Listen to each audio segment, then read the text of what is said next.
Yep.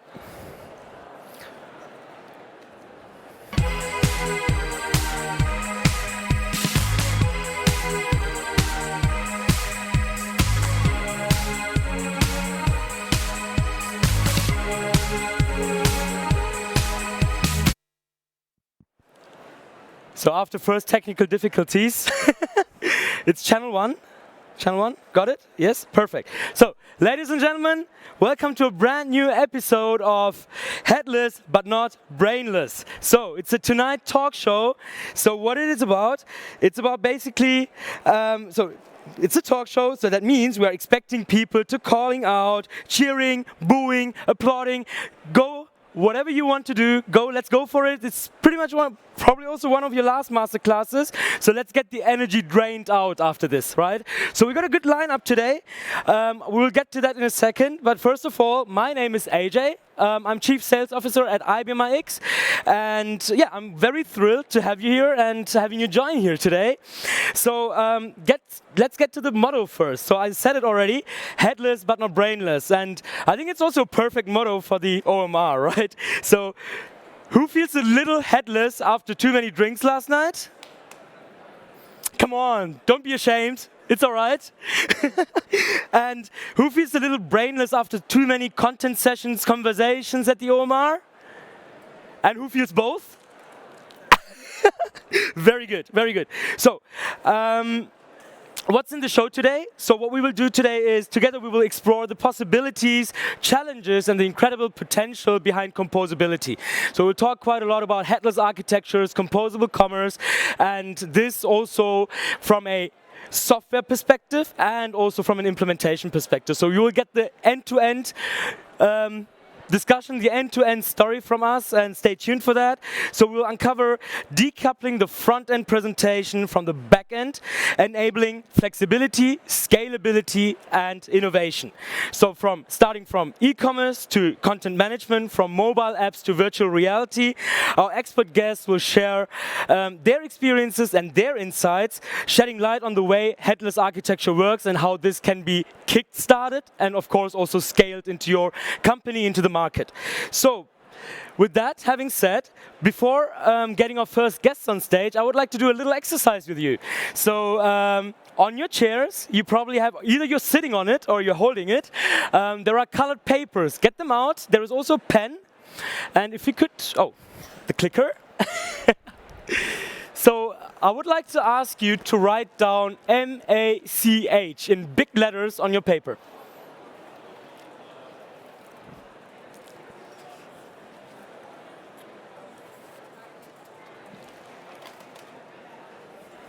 So, who has heard about MACH? It's not the German MACH, right? So it's not do it. It's a different terminology. Who has heard about MACH? So not many people, so I'm really curious how this is going to go out. So it's an abbreviation in the technological terminology. Let's figure out if you can come up with what M, what A, what C, and H stand for. Write it down. So write down MACH in big, and then let's do it vertically. So on the horizontal, we write down MACH, and the vertical, let's come up with the names that stands for it. What is the M for? What is the A for? What is the C for? What is the H for? And to be honest, our promise, when you get out of this door today, you will understand what it is, right? So let's start.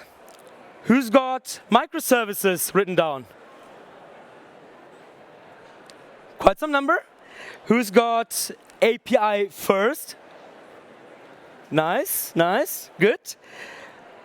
Who got cloud native? I thought so. And who got composable for the C? Okay, cool. And what do you think the H stands for? Headless, correct. So the motto of today, headless but not brainless, right? So thanks for doing the exercise. As said, by the end, we will understand what MACH basically also stands for. And with that, I would like to call up my first guest, which will be Heram Velanka. Let's make some noise for Heram. Come in.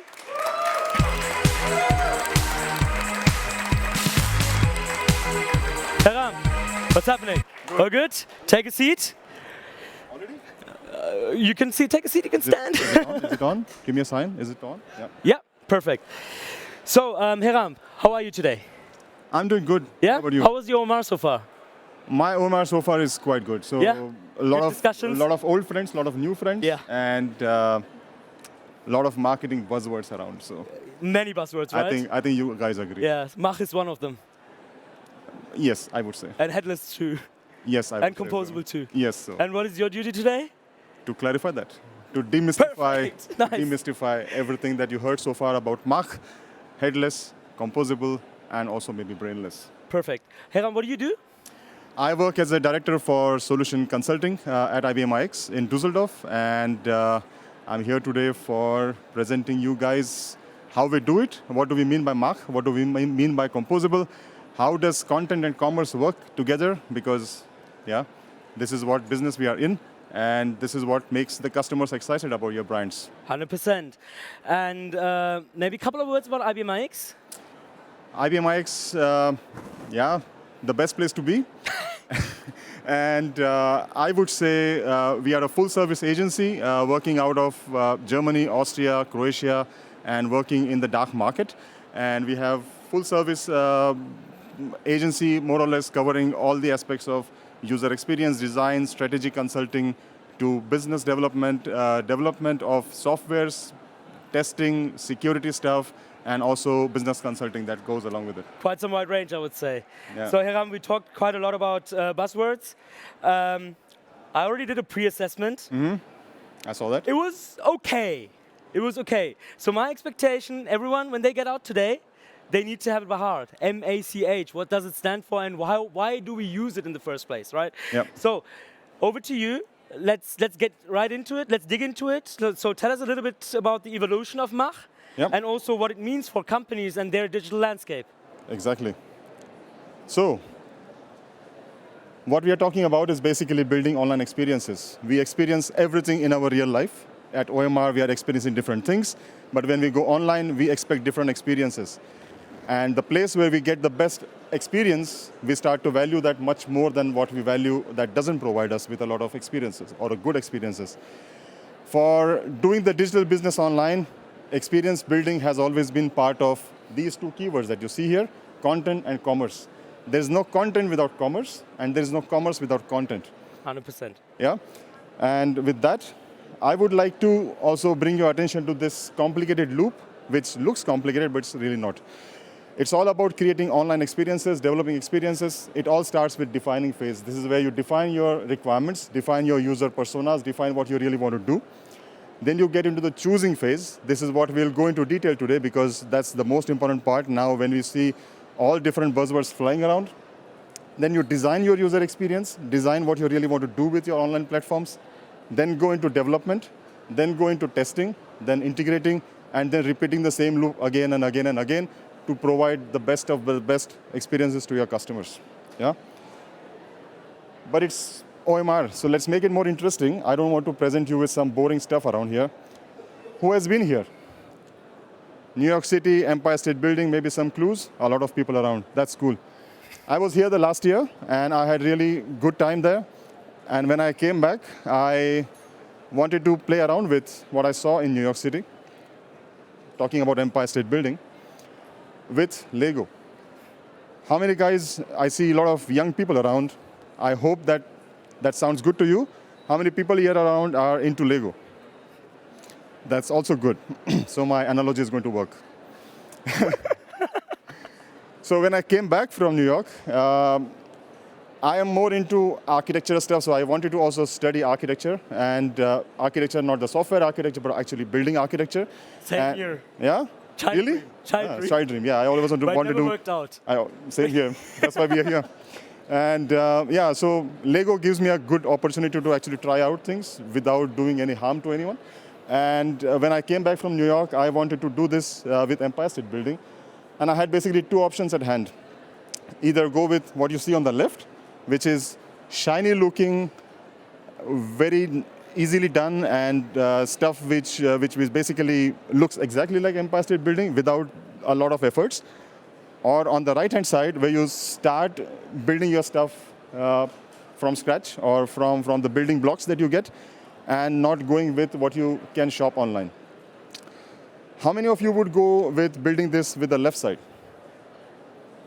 I did the same, and it was an outcome of that. I basically came up with this in a very short time. It was nice and fine, but afterwards, when I was done with this, my 7-year-old son came to me and said, "Dad, you're building Empire State Building now.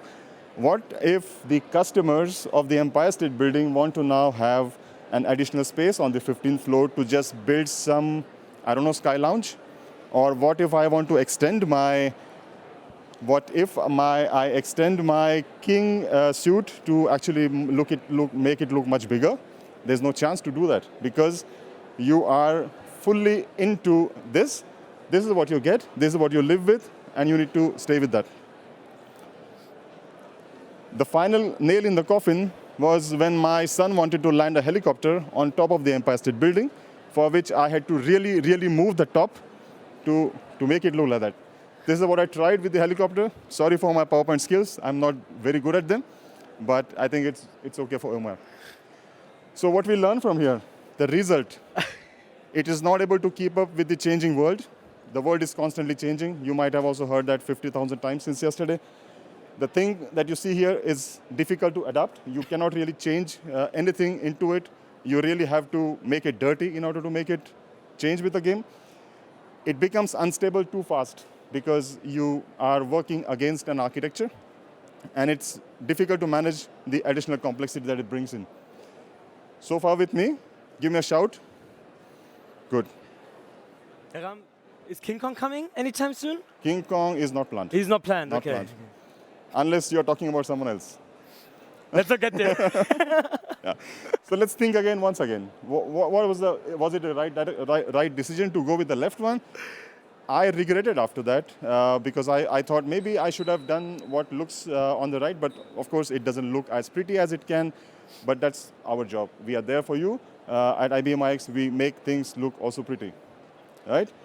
So let's imagine you have an infinite set of building blocks of code, architectures, Legos, APIs, backend services, front-end templates, etc.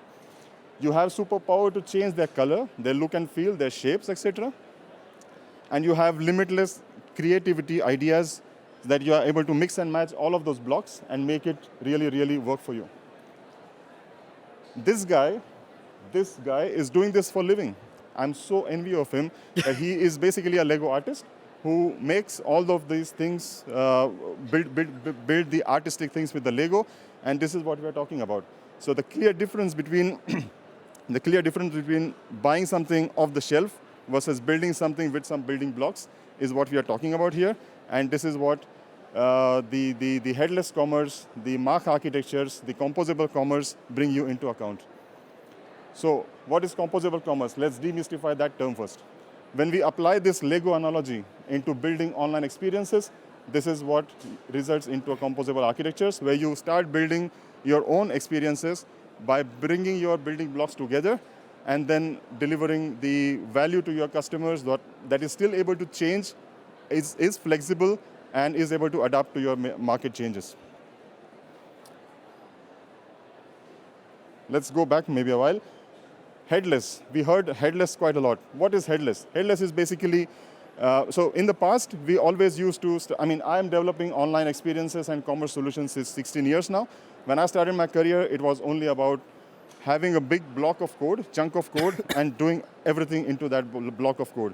But as the technology evolved, as we moved on to mobile, to also API-first approaches, the things started to get complex, and we started to declassify those two things. So we started to make the front end stronger, make the back end to talk to the front end with an API, so that it is not point-to-point communication.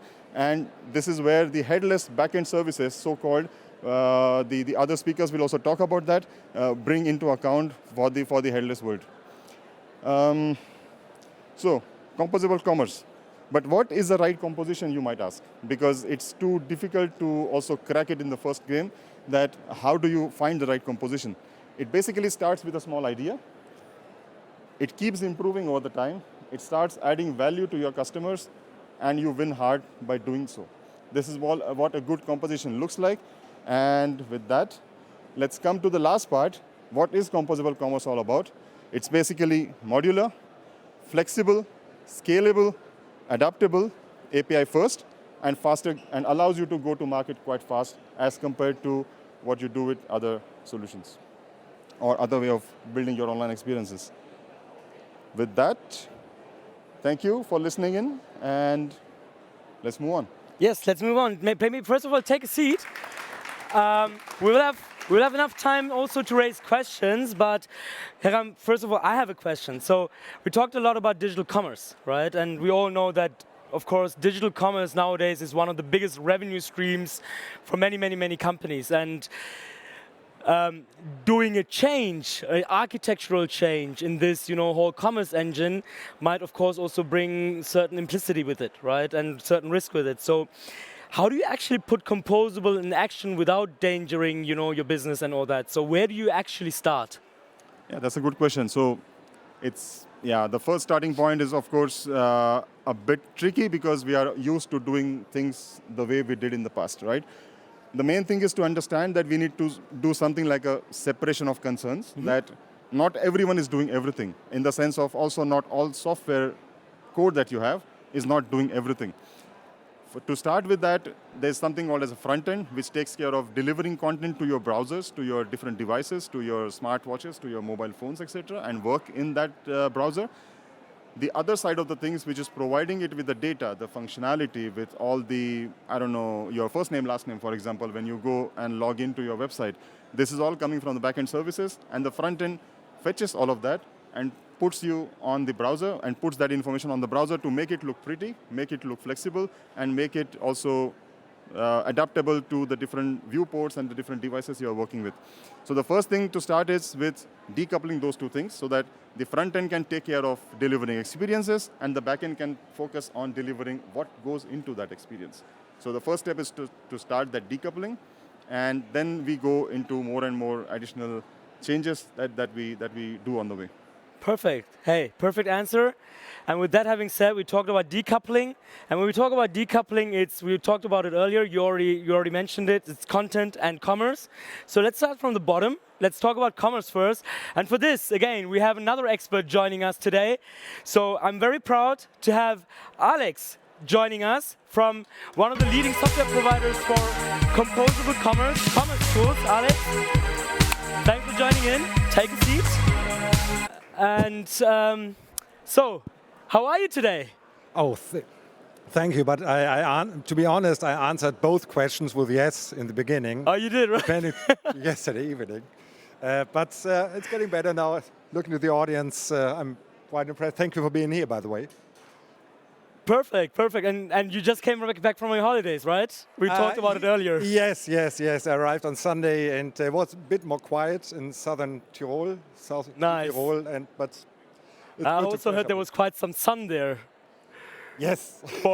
in May, right? Yeah, quite good. They've been living in Hamburg, by the way. It's not Perfect. normal to have some color in May. Perfect. And Alex, what do you do at commercetools? So introduce yourself in maybe a couple of sentences. Yeah. Alexander Krüger again for you. I'm based in Hamburg and in sales at commercetools, called account executive. And yes, and I'm invited by the IBM to speak here about commercetools, about commerce backend. And the overview on Composable Commerce. Perfect. Hey, thank you for joining our talk show tonight. Thank you for So inviting me. you may take a seat or you may stand up, but you can dig into basically, hey, what does composability mean in particular for e-commerce in future? Right. So let's talk about that commerce part first. Sure. Let's go. I already reserved this seat for me, so I will go into later. So again, what is Headless Commerce? Composable Commerce and MACH. I will give you some more additional infos from the view of the back end. But first of all, I want to give you a view on the historical side. I'm in e-commerce now since roughly 20 years. Started in 2000, 2001, which was an amazing year in a way. Some of you may remember the dot-com bubble.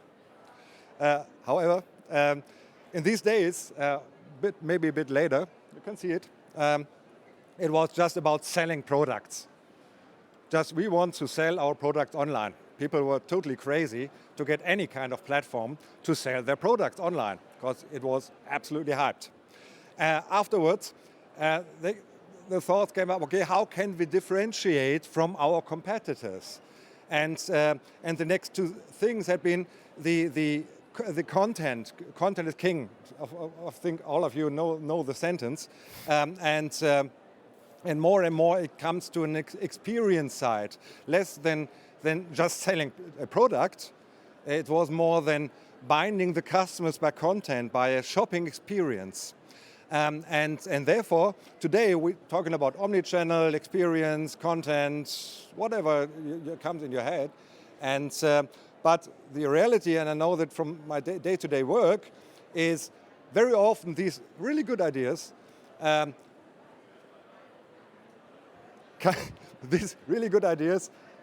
hitting an environment which is quite old. It's a monolith, it's a software designed, let's say, 15 years ago, and the teams are totally blocked by the updating process, keeping the lights on. They are faced with a vendor lock-in. Some years ago, they bought or rent a monolith platform, and they are really stuck into the vendor. So they have to wait till the vendor brings out their next release with hopefully these functionalities retailers need. But sometimes they wait longer depending on which business model they focused on and if they probably are not in the main market for the vendor. And at least it's often not that developer friendly. So you have to develop, or your team should develop on the platform, inside the platform, with a special language or with just one language like PHP, for instance. And sometimes it's boring the development teams. This is what we've seen before with the Lego brackets. And I think we heard a very, very good explanation. What I would like to add is that these brackets are translated in what we heard about MACH, are, let's say, the microservices, at least on the one hand side, looking at the back-end platform, and on the other hand side, the whole environment of your composable commerce. So what it means for you is, in the new world, that they are not that big relaunch projects anymore. You can choose which part of your environment or which platform for your business, for environment fits best. And these are all connected by API. And this is the in the MACH. But Amazon, I think in nearly every speech, Amazon is mentioned. It's always the example, but it could be also Netflix or Zalando. If somebody from these companies is here, I have no clue. As you can see, this sentence here of Werner Vogel is some years ago, to be honest. But he's talking about 50 million deployments. 50 million deployments for the platform. And some, if not most of you, are in a way competitor of these big players like Amazon. And you have to face the challenge. So what a technique like commercetools gives you is the option to work on the same technique with the same philosophy, like, for instance, Amazon, but of course with a fraction of costs and efforts, of course. But not everybody of you have, let's say, 1,000 developers in the background. But it's saying this, Amazon is highly agile in their business. They are trying things out, they are stopping it, they're changing it again in smaller teams. And this is also, let's say, Lego brackets that the teams are able to work on just simple functionalities, not on the whole stack, not looking at release cycles, for instance. And this makes this happen. And coming back to the history you've seen in the first slide, this is what the technique had done.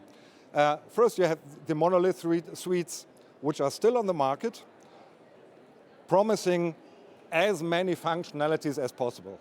Most of the projects beginning with sending out an Excel where I know this, where functionalities are asked for. But this is not the actual world. It's even if these monolith back-end systems are putting on an API on top to make them headless. Every back-end platform is headless today if you look at the websites. But it is realized by just putting on 1 or 2 or 3 APIs on top. The new world is you have APIs for every functionality, and this is the real meaning of headless. You can touch from outside, you can touch any functionality on the back end, neither with any device or technique like KI, like IoT, like apps, like and so on. Any functionality from outside, and work in smaller teams to change or to make your business model happen on the platform. So the new world means you have much more agility as you can work in smaller teams, as you can try things out. You don't have to worry, does it work out or not from the business side. And our customers are seeing e-commerce not the project with a start and the end. It's more an ongoing process. It's an ongoing process. We are not in the 2000s where you can just need a platform to sell things, socks or so. It is, hopefully there's no company selling socks here. Okay. And to deliver the best buying experience to your customers. This is mainly a front-end theme, of course, but it also means availability. It also means performance. For instance, the customers of commercetools in the last Black Friday had 0 downtime. So the marketeers and merchandisers don't have to worry about if the platform is there. It's available, it's performant. In the new world, you can expect this.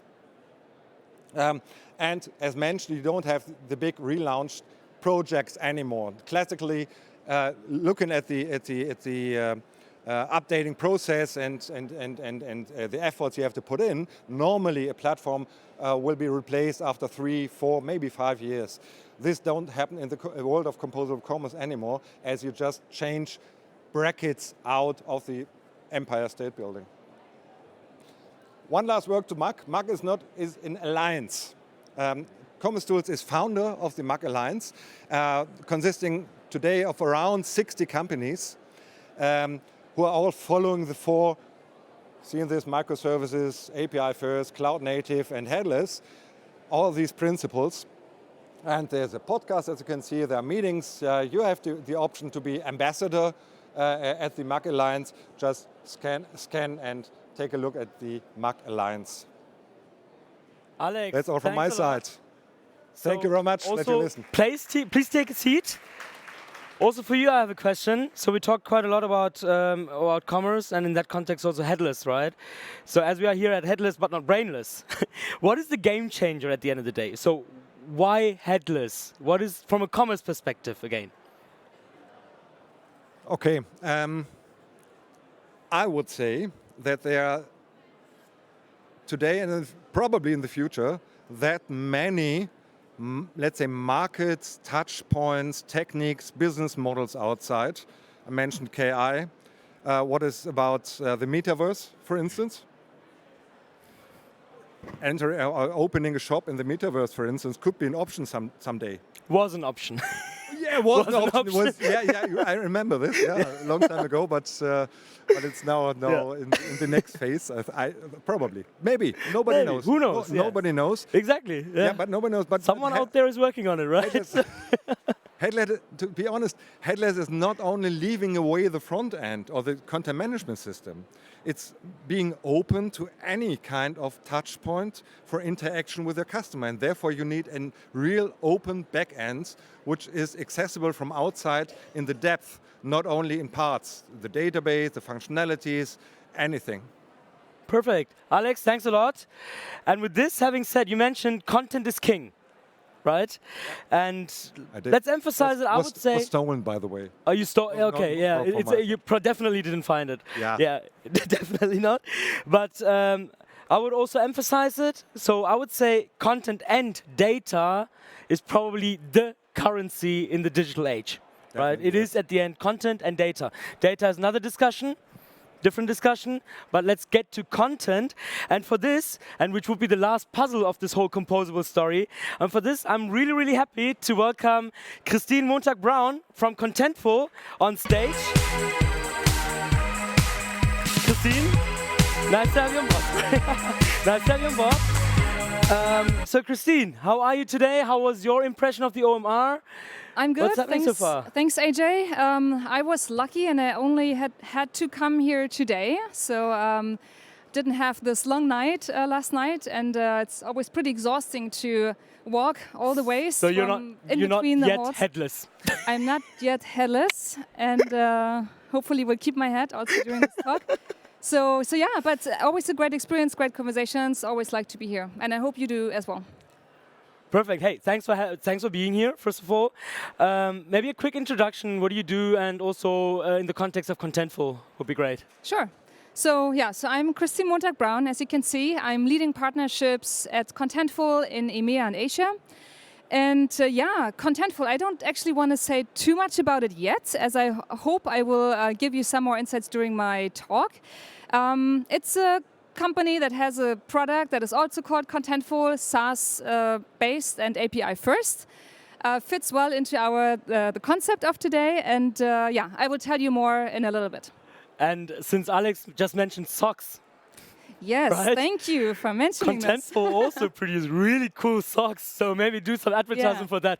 Little advertisement interlude here. So we are not selling socks, but Oh, you have it with you. yes, I do. Nice. We're giving away really pretty socks. They're really, really famous. They're called the Content love them. Socks. You can hashtag them on Instagram and Twitter, etc. So if you come to our booth afterwards, we will tell you the booth number later. You can get a pair of socks. Sounds great. So, with that having said, let's break it down to the presentation layer, right? Sounds good. So let's dig right into it. Most important touch point, I would say, for customers, what they see, what they touch, the tangible part. So super, super interested and super keen to hear what you have to say here. Sounds good. So we heard it. There's no commerce without content. And content is basically everywhere, right? You interact through content all the time. As a brand, you use content to communicate with your customers. And it can be anywhere. It can be while riding your Peloton, while watching the Eurovision Song Contest in 3D during the pandemic. By the way, who's watching the Eurovision Song Contest? A few, not so many anymore, but still. So it's super important for brands to not only sell a product online, like Alex said, but to create experiences, right? Create stories. And the real good brands, they are creating story worlds. But we will talk about this later. So in order for brands to stay innovative, stay important and interesting to their customers, they also have to figure out what are new ways to connect with their customers, what are new channels, what can they do. And I would actually like to share an example with you that intrigued me very much, which was Gucci. So Gucci sold a handbag, this one, online, on the online gaming platform Roblox. I don't know, who knows Roblox in the room? Okay, also a few. It was actually new to me, so I learned a lot while I prepared this session. So there was one day where brands, and I think it was a partnership between Gucci and Vans, I think was the other one, they could sell accessories online, so just virtual accessories. And one person bought this bag for their avatar in the game for $4,000. And now the interesting part here is, first of all, it's a new channel, but also this bag was sold for more than it cost in real life. At this point in time, when the bag was sold, in real life, it cost $3,400. And I must say, I was so intrigued about this bag, I had to get it. Joke aside, I didn't get the bag. I'm not crazy, or I don't want to offend anybody, but I did go to the Gucci store because, again, I was so intrigued. I wanted to see the bag. I wanted to know if they had it. So in reality, I went to the Gucci store in Berlin and asked the salespeople there. They gave me the full experience. explained everything about the bag, and I was allowed to wear it. It was actually a really nice experience. But what really happened? What happened was that I learned about this virtual bag being sold on Roblox, and I was so curious and so interested that Gucci made me go to their store. And this is real omni-channel, right? Connecting with their customers wherever they want to connect with you on any channel. And again, you can become creative.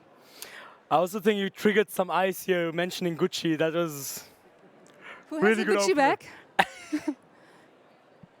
Very good. And if for the ones who are curious, in the store in Berlin, it was 1,950 euros, so much more reasonable than One more the advertisement online here. version. Yeah. I wonder if Gucci's in the room. I guess they're not. Okay, another example I would like to share, talking about channels and talking about connecting with your customers, is a company called BRP. I think they're a US-based company, and they are building these trikes. And they created a solution where customers can go into their store and they get this digital display and they can customize their trikes. So they can select the color and the types of wheels and the types of seat and steering wheel, whatever they would like to customize. And little teaser, all this content comes from Contentful. There are over 70,000 combinations of customizations that they can play around with doing that. And once they have their favorite model on the screen, they can go out of the store to the street, use their AR app, and see the trike on the street, see what it would look like on the street. And that's cool, right? These are new ways of interacting with their customers, involving them, making them kind of a fan of your brand, right? Because there's something they can do with the brand. So we've seen a few examples, and we see that content is important in every phase of the customer journey, right? So we said no commerce without content, no content without commerce. Sometimes there is content first and no commerce yet. So when customers come to your website or use a mobile app or mobile website, whatever it is, to inform themselves about your products and services, it might just be content. But then you want to have a seamless journey to buying these products. And after the sale, it goes into you want to educate your customer about the products. Maybe you want to build some FAQ pages or customer portals or support portals. Maybe you want to build a chatbot. And then, of course, you want to make the customers a loyal customer, so they recommend your product and services to more customers again. And so now we have content across the customer journey and across multiple channels. So we talked web, we talked mobile, we can think social, we might think AR and VR, thinking of the example that I showed. And we have loyalty programs. So you might have something like an app on a smartwatch for Rafa riding, Nike running, Adidas running, right? These are all communities that you connect with while using your wearable or mobile app or the Peloton screen. So now I have a question for you. Who has more than one channel that you deliver content to? Okay, maybe 50%. Who has more than one system? So it can be a content management system, can be a hard-coded type of solution. More than one system to manage these different channels. Okay, I would say almost everybody who just was showing their hand for multiple channels. And this is common, right? This is something we see in the market, that we have multiple solutions for multiple channels and multiple teams as well. And often these teams are siloed, right? So you have one team that is taking care of the website and is responsible for the content that is delivered to the website. Then you have your mobile team that delivers content to your mobile app. And then you might have another team that is delivering content to a digital screen in a store. And what happens is that sometimes content is not synchronized, right? So you might update something on your website and it's not updated yet in the mobile app. And I actually have a personal friend who told me about this at her company just not long ago. So what needs to happen to create that seamless customer experience is that you bring all your teams together And in a perfect world, they manage the content that you want to communicate with in one system, right? So in order to have a seamless brand experience across all these channels, in an ideal world, you have one content team creating all the content that is needed for your brand and one system where you manage that content. And that is Contentful. So Contentful is a composable content platform that allows you to create, manage, and structure your content in one place and then deliver it to all kinds of channels, all the channels that we just talked about.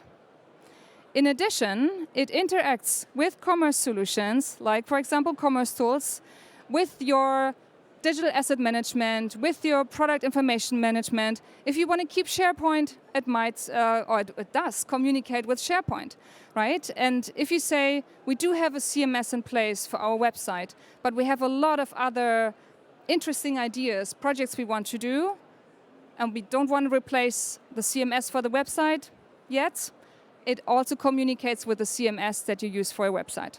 So it can communicate with all sources of content and data that you need to build experiences and to communicate with your clients. So now I would like to dive into one customer case, and I think it's a solution that shows very well how you create seamless experiences and how you create a story world. So the customer is Swarovski Optik. Is Bright IT in the room? Yay! So in collaboration with our partner Bright IT, as well as commercetools. So the initial situation was that Swarovski Optik had two different systems, one for their content and one for their commerce. And so they also had two separate experiences. So when customers came to the website, they could learn about the products, but then they had to switch into the store that looked different and was not seamless anymore, and then they could buy the products there. And what Swarovski wanted to achieve is to create that story world, to connect content and commerce, to make it possible for their customers to buy where they learn about their products. And so what we can see now is, so this is the homepage. They have three products divisions, outdoor, hunting, and birding. This is now the hunting website. And you come to the website, you see two happy people who are out and about and are looking at nature. Already you feel immersed, you scroll down, you see the products. It was a very, very nice experience. Actually, you can change the color of the product right there on the site. You can zoom in. It's really, really seamless. Thanks to localization possibilities, also within Contentful, you can also localize your site very easily. And here we see the German and the English version. And Swarovski Optik has 7 languages, but they are active in, many, many different markets and have 92 combinations of markets and languages. So they're managing this complexity with Contentful and then manage the products and the commerce side with commercetools. And one more thing, I was talking about creating stories, creating a story world as a brand. It's very important also that you give your customers a possibility to connect with you, and often this is done through community and building also value as a brand. And Swarovski Optik also, they even have a category called stories, and it's basically a blog. And they talk about topics that are interesting in this case, for the customers that are interested in the outdoor category. So here, there's an example about how they preserve rainforest in Costa Rica. And with that, in summary, if you go with the composable solution, composable content, composable commerce, you're basically very fast updating your content, bringing it to all kinds of channels, so you increase your speed to market drastically. You also become more efficient once you manage to bring all your teams together and manage your content in one platform. You can reduce costs as well. As you only have one platform, so you only need to train your team on one platform. It's a SaaS solution, so you don't need to run any updates, any security patches. It's all done for you. And our customers that use Contentful and the composable approach in general see higher conversions, typically between 60 and 300%. So you can also increase your revenue with the composable approach. And that's it from me. Christine, first of all, thanks a lot. A round of applause. And please take a seat. Yeah. And I have a question for you, or actually, I would actually like to dig a little bit deeper in terms of story worlds, right? Because I think this is most probably one of the key triggers talking about composability, because that's the output, that's what we see, we touch, we basically also get fascinated from.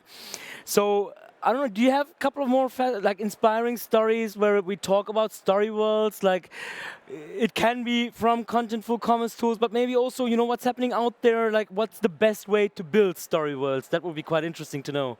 Yeah, sure. Nice question.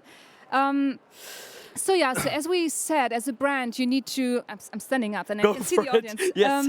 You need to differentiate, and you do this by building not only a story but a whole world. And I think brands that have done this really well are, for example, Harry Potter, right, with their wizarding world, or Star Wars. Star Wars fans in here? Yeah, a few. Nice. Harry Potter fans in here? Yay! Yeah. More. Yeah. Very good. But also I'm thinking like, Thermomix. They are building this whole community around Thermomix with the recipe world, Cookie Do, and then there's a whole online platform where people can add their private recipes. So you become part of it. And we identified 3 pillars of creating a good story world. One pillar is having a value as a brand. So for the example with preserving rainforests in Costa Rica was a good thing. Or Patagonia, right? They almost become activists. So as a brand, you need to have a value that your customers can identify with. Second pillar is community. Give your customers an opportunity to interact with your brand and then also to interact with each other. And sometimes a community is created by the brand, but often a community is also created just by your customers because they want to have an exchange, they want to share stories, right? So let it grow, let it go, be part of it. Maybe don't try to control it, just add content to that community. And then the third one is trust. So of course, customers need to trust that your products work.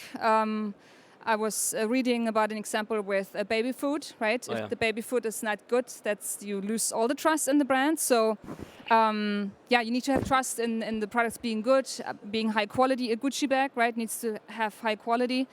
So these are these 3 pillars, and if you do them well, then you could say you have a great story world around your brand. Perfect. Thanks a lot. With this having said, we would dig into the panel. So we would actually, a couple of questions. Feel free also to raise your questions. So I will come up to you, because we only have one mic. So I can't pass it out because then otherwise you can't talk anymore. So I will come out to you, get the question and speak it out loud so we can get answers. Let me kick it off. If you have questions, please raise your hand and we could raise them right away. So Christine, I will stick with you because I think let's stick to content. Your second point just then was content production, basically, right? So it's clear building up a unified modular content repository brings quite some, I would say, organizational, administrative challenges probably as well. So you need to have some sort of a content governance in place, right? From an organizational perspective. So what would you like to recommend to our audience from a content editorial and a content maintenance perspective, right? So rather coming to an operational challenge here. Yeah. So first of all, I would really recommend to bring your content teams together, right? And we're talking about composable content, composable commerce, MACH, and all that. It's just technology, right? So there's much more to it. We hear from a lot of organizations, and you might confirm that a lot of change management needs to be done. So you need to change your mindset, you need to think differently, you need to think not only in like web and pages and content for different channels, but as a brand you have content, and as one team you create that content. So one thing is bringing the teams together. Second, of course, like you say, there's governance needed. There might be content that should only be managed by one team, but not by the other. So you need to have workflows embedded of who can manage what, and rules basically that you can apply to the content. What we also see is that teams, of course, they want to communicate with each other, so you can embed tasks and have, one person create a task for, let's say, the legal team to review. So there are a lot of governance possibilities you can put in place. And what I would also like to say, content management is not only for the marketing team, but everybody in your organization should manage content, like, for example, the legal team, which just made me think of it, or the support team, right? They might have like we said, support portal or support site. So give them access to the support part of your business, and they manage that content. That's what they know best. And just to, continue it, right? Contact centers, field sales, field service, employees in the retail store, right? They all need the content, right? In order to consult your clients at the end of the day, right? So I see a question down there. I'm just going to walk down quickly and get the question. Yes, I have the question if it's who should be the project owner or product owner of this big project. It's the marketing, it's the IT. Yeah. If we talk about legal and support and so on, it's for the whole organization, but who's... Perfect. Yeah, good question. Who gives the money? Who gives the Perfect. Yeah, so we got two questions. One is, which is the ideal business owner, right? So which business division within the company should own composability? That's one. And second, who funds it? That's a good question. The second one, I like it. So I will give you an answer, and maybe Hiram also has an answer, right? There's not one person or one role. It's usually a combination of multiple roles, multiple teams. So we see, so in marketing roles, like a head of digital, CDO, also CMO. So marketing roles that own, for example, that own the website, right? That own the content production. We also see technical teams. Sometimes IT is involved, or a CTO. In organizations where you have a CDO role, we see that these organizations are already very mature and to hire such a role, and this role typically spans the bridge, right, between these two teams. And in general, it's about involve all the stakeholders that are responsible for content creation and branding, basically. Who funds it? The CMO, CTO, and CEO, one of the three. Depending on, is the project about building a better digital experience, then it's usually the CMO. If it's about becoming more efficient with content operations internally, then it's often the CTO. I can maybe add on top of that what Christine said. So what we also observe a lot in the market is every customer is different. Every customer is doing things differently, and everyone has their own problems and own goals to achieve, right? So there are one side of things, or one set of customers who like to play with the left-hand side of the Lego. They are happy with just what they get. And there's then other side of the story where they want to try out new things. They want to learn and experiment and fail, and maybe then again start again, and they are not happy with what they have. So for those kind of customers, we usually see Composable Commerce fits much better than the other ones who are, let's say, lazy and want to just live with what they get. And this is maybe the key difference. So you need also a little bit of more digital maturity in order to work with composable architectures, because the architecture itself demands more digital maturity in place. So you're not really working with the predefined Lego manual, but you're experimenting on your own. You need to apply your mind, you need to think of the future and be flexible and be creative. Perfect. Answer your question, hopefully. Hiram, then let's stay with you. So we talked a lot about direct-to-consumer approaches, right? So we talked about Swarovski, we talked about Harry Potter and Star Wars worlds, etc., etc. But I assume there are, how many of you guys have a B2B background? Quite so many. So let's address them, right? So my question to you is like, how relevant is composability in the B2B area, and how does it also differ from the B2C area, right? So is there any differentiators? That would be interesting to hear. Yeah, I mean, when I look at B2C, B2B, and D2C, the key difference is that, if I may put that statement that someone coined up once again, B2C buying is a passion. So if I'm buying a jeans or a piece of or a pair of sneakers, or it's my passion. bag. Or a Gucci bag, yeah. It's a passion. And B2B buying is a job. So I, as a procurement manager, I as an architect, or I as someone who is doing the shopping for the company that I'm working for, has to deal with different things. So in the B2B context, we are not really only working with one set of people, but also working with different set of buying groups that you need to create and provide value to all the time. When you now compare that with what we had, again, let me again go back to the Lego analogy. You cannot force the same experience and everything same onto all the buying groups, because maybe what is important to the architects is not important for the procurement. They don't simply care about it, right? So you need to be able to adapt your experiences based on what the customer or what the user of the system at the moment is interested in, and what kind of provides the most value to him. And there, composable commerce goes beyond the limitations of what you get from just buying off the shelf and throwing it on top of your customers or your users, and just giving you more and more flexibility in order to be relevant for the market and all your buying groups, not just one group who had a strong voice and opinion when the project started. You know, this is what you typically have. Perfect, thank you. I would like to move on to Alex. So, Alex, you know, talking about all this, it sounds like bloomy experiences, right?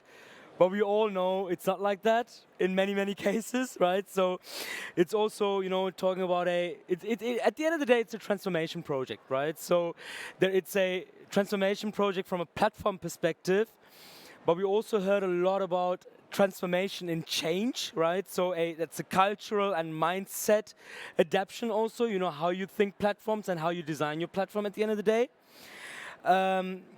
So what are general quick wins from your perspective, you know, when introducing a headless architecture, right? How can you reduce complexity, and how to tackle such change in the best way? So do you have like your top 3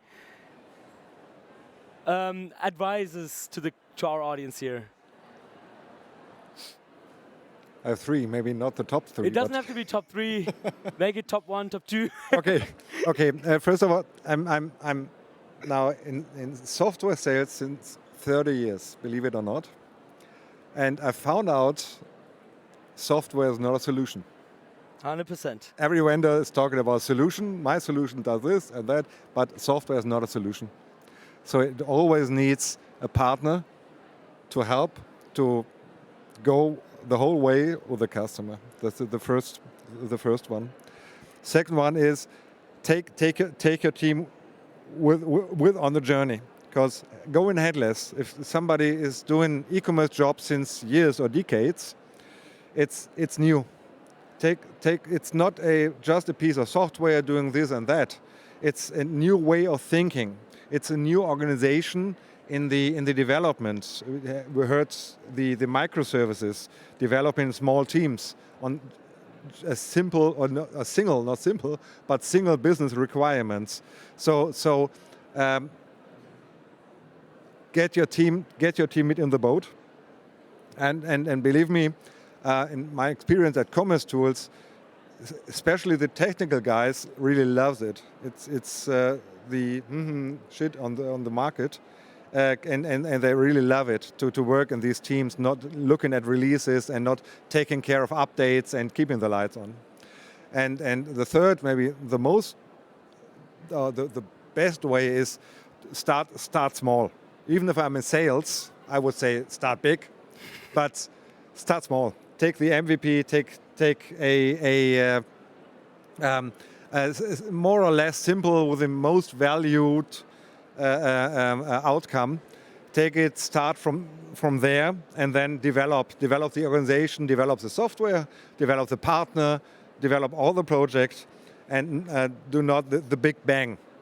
And maybe the fourth one is saying this: don't believe a sales guy saying you have to do the big bang. Perfect. Hey, that's a good hint.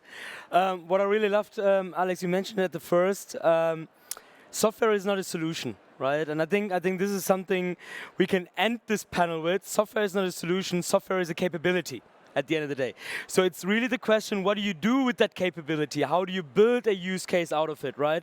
And you mentioned it earlier, right? That's how you started. The traditional way, how things was done back in the days, that's where software was a solution, right? There were pretty much like hard-coded features behind it, and many companies needed to customize many things. That's how all these legacy monoliths also have been built in many companies, definitely also in your case, right? And today, we move away from solutions, from software, we rather talk about capabilities, a content capability, a commerce capability, and connecting the dots now, talking about the MACH Alliance, right? The alliance is about connecting many capabilities together and bring best of breed together, right? So not go to that one vendor who has everything, but very static, but rather, to get the best of the best in very little chunks and pieces. So, by the way, talking about Lego all the time, did I mention that Lego is the customer of commercetools? you didn't actually mention. No, I do. That was not orchestrated. No, right? it wasn't. Around 700 customers, and Lego is one of them. And wherever you buy Lego in the world online, you buy it over the commercetools platform. Oh, perfect. With really a little good. proud from myself. Sounds really great. So there is a last show item, and that's actually the most fun part, because we're going to end it with a game. So the last experience is the best experience. So with that having said, I would like to ask you to take your mobile phones out, if it's not still out yet. Is my mic on? Perfect, okay. So please scan this QR code. You have some time to scan it. We also have some time, so we don't need to rush it. And hands up, have you scanned it yet? Perfect. Or who hasn't? Okay, then Tina, we are ready to go into Kahoot, and please dial in the code. Loading. 8914311. So 8914311. And please don't do anything until then. So as you dial in, you have to put in a name. Come up with fancy names. You can use your own name, your cozy name, your pet name, whatever you want. And let's wait for a couple of seconds. We already have 32, 33. It's still raising. Gucci owner. That must be back there, right? Perfect. Nice. Hi, Marius. Hi, Andre. Vivi. Anna, Yannick, Nele, so many people here. And while you dial yourself in, I will quickly explain you the rules. So basically, what you will see later on your phone are 4 color panels. So there will be questions popping up, and with answering options, these answering options have a color. So basically, the question will pop up on the screen. You answer on your phone, right? Since we are here at Headless, but not brainless, we kept it brainless, to be honest. So those are not many complicated questions. It's rather more gimmick questions. Where we want to get to is have a nice closing here. And there are some goodies which we would like to hand out. So the first 3 winners will receive some cool socks, hoodies, I guess, Tina, right? And some couple of other stuff, right? So I don't see any movement anymore, so 58 people, I would say let's start with the first question, which is, in 3, 2, 1, let's go. How many meters high is the Empire State Building? For this, hopefully you visit it, otherwise it's general knowledge. Is it 380, 240, 490, 680? What do you think? How many meters high is the Empire State Building? The more complicated question, Heram, would be how many Lego bricks do you need to build it in the same height? But I don't know if you manage or... Yeah, so how many did it 18 got it correct, 380 meters, that's right. And let's look at the score. So FG is currently leading. Who is FG? Nice. And Set and Antje. Perfect. Then I would say let's move to the next question, which is, what percentage of people in Germany shop online at least once a week? What do you think? Is it 43%, 5%, 82%, or 29%? What do you think?